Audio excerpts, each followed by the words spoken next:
Myself Mansi, BSc agree. काय बोलायलाय ते कळना झालं या, पण मला इथं का आणलंय हेच बोलायलायस ना.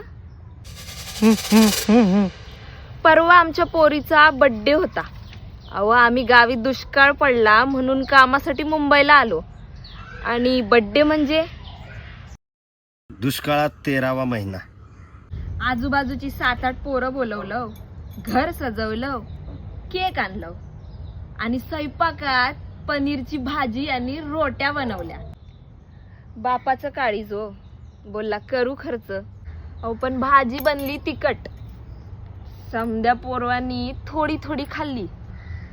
आता आम्ही गावरान लोक, आम्हाला चालतंय तिखट.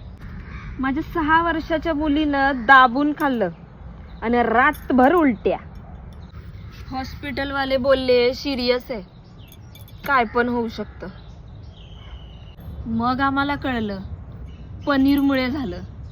1 आठवडा शोध घेतला, तेव्हा समजलं पनीर तुम्ही बनवता. पावडर दूध, वनस्पती तेल, पाम तेल, आरारोट, स्टॅबिलायझर आणि डेव्हलपिंग एजंट. पावडर मिल्क मध्ये फॅट नसतं म्हणून डालडा आणि पाम तेल टाकायचं. युरिया आणि मैद्याचं पण बनवता ना पनीर. काय अभ्यास चांगला आहे ना माझा. भेसळ करता, सगळ्या गोष्टीत भेसळ करता. पैशांसाठी जीव घेणार लेकरांचा. माझ्या धनुला मारणार. हा, धनुला मारणार माझ्या. बाप रडतोय. धनु सिरियस असल्यापासून मी नाही रडले. आधी ज्याच्यामुळे झालं त्याला शिक्षा, मगच आसवं. हो, घाबरले बघा ते.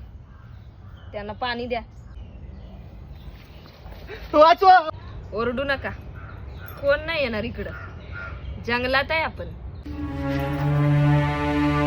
मारत नाहीये ना मला, सोडताय ना. असं कसं? जोपर्यंत माझी धनु परत येत नाही तोपर्यंत तू जाणार नाहीस इथून.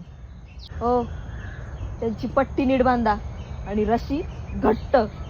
होय.